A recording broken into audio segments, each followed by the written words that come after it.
Welcome back. Some news that's especially important given our incredibly dry weather this spring. A new study out of Hungary debunks a commonly held belief about garden watering.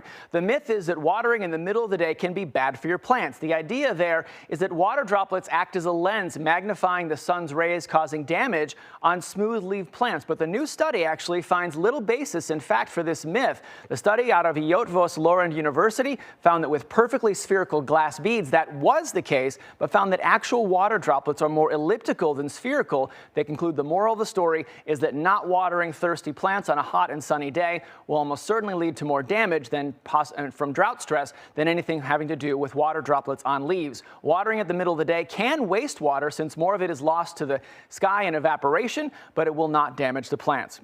With our really dry spring, it's easy to see drought easily in your annuals and veggie garden, but the persistent dry weather can stress even long-standing parts of your landscape, like trees. A good way to hold moisture in the soil is to mulch around your trees, but there is too much of a good thing. This is the time of year you'll spot these mulch volcanoes like the one I spotted here on the north side of the city in my neighborhood. Vicky, who's a volunteer with Open Lands Tree Keepers, writes in with a good lesson and a reminder. She says mulch volcanoes are bad.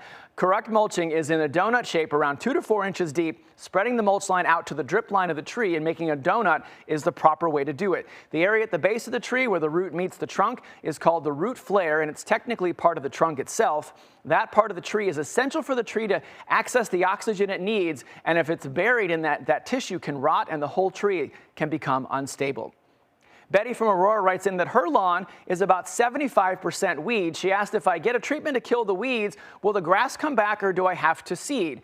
I totally get that. As my dad used to say, if it wasn't for crabgrass, we'd have no grass at all. So the mindset of what makes a weed is actually important. A weed is technically just a plant you don't want in a place that it's growing.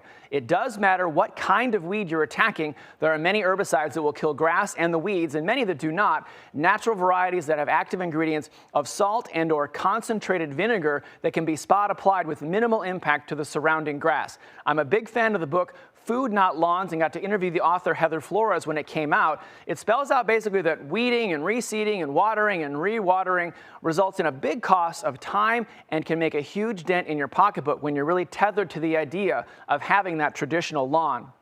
While some folks really do want a spot for the kids to play, if you don't happen to use all of your lawn, you can really think outside of the box. I love this Instagram video from the account Live Kindly that showcases other options for some or all of your yard spaces, like creeping thyme, like moss. There you see wildflowers, beautiful clover, and of course the option of native grasses. And it's possible that many of the weeds in your yard are already of the clover variety, which I think have such pretty white flowers, and the bees love them too. Coming up next week, a viewer with a green roof has a grassy problem growing, and Diana has something called Creeping Charlie that is creeping in on her yard. We'll tackle those questions next week. And if you've got any gardening questions, feel free to email me here at the station, tjoyce@wgntv.com. Make sure to tell me where you live, and pictures of your problem plants can also be a big help too.